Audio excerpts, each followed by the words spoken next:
La historia de Jack el Destripador, el primer asesino en serie que se hizo mediático. La identidad del autor del brutal asesinato de 5 prostitutas de East End de Londres en 1888 sigue siendo un misterio más de un siglo después. Jack el Destripador, en inglés, Jack the Ripper, es el nombre dado a un asesino en serie de la segunda mitad del siglo XIX que aún hoy sigue sin haber sido identificado.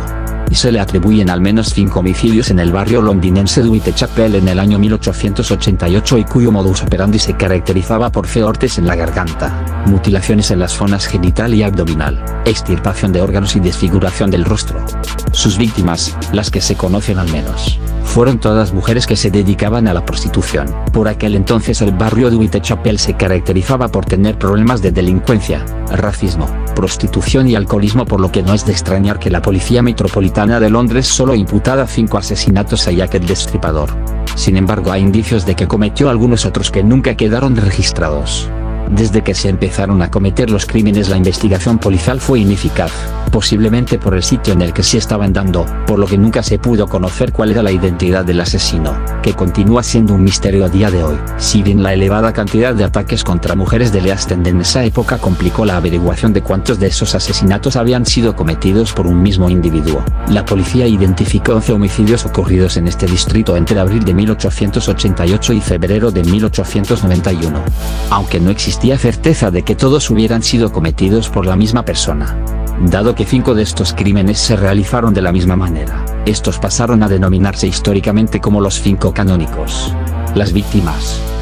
La policía encontró el cuerpo de la primera víctima canónica, Mary Ann Nichols, el viernes 31 de agosto de 1888. Tenía un par de cortes en la garganta, el abdomen parcialmente rasgado con una profunda hendidura en zigzag y varias incisiones hechas con el mismo cuchillo. El cadáver de otra mujer, Annie Chapman, apareció días más tarde, en septiembre, con 2 incisiones en la garganta y con el vientre completamente abierto y sin algunos de sus órganos. En esta ocasión un testigo aseguró haber visto a la víctima, unas horas antes, acompañada de un hombre. Los asesinatos de Elizabeth Street y de Catherine Dowes ocurrieron a finales de ese mismo mes. El cuerpo de la primera fue descubierto con un corte en el lado izquierdo del cuello que le dañó la arteria carótida. Sin embargo, no presentaba incisiones en el abdomen, lo cual planteó dudas sobre la autoría del destripador, o si en todo caso este había sido interrumpido durante el ataque.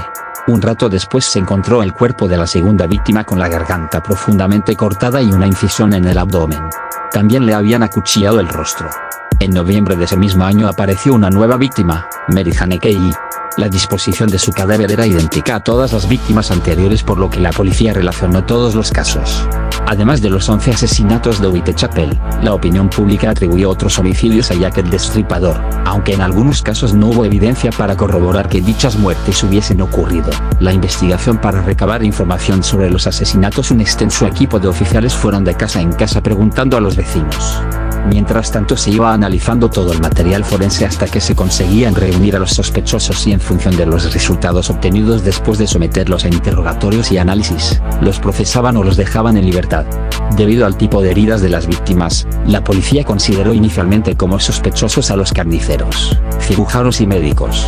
En esta secuencia de crímenes la policía entrevistó a más de 2000 personas, investigó a unas 300 y detuvo a 80. En todo el tiempo que duró la investigación esta pasó por multitud de personas de la Scotland Yard que se fueron sucediendo, pero nunca les valió para averiguar quién había cometido los atroces asesinatos.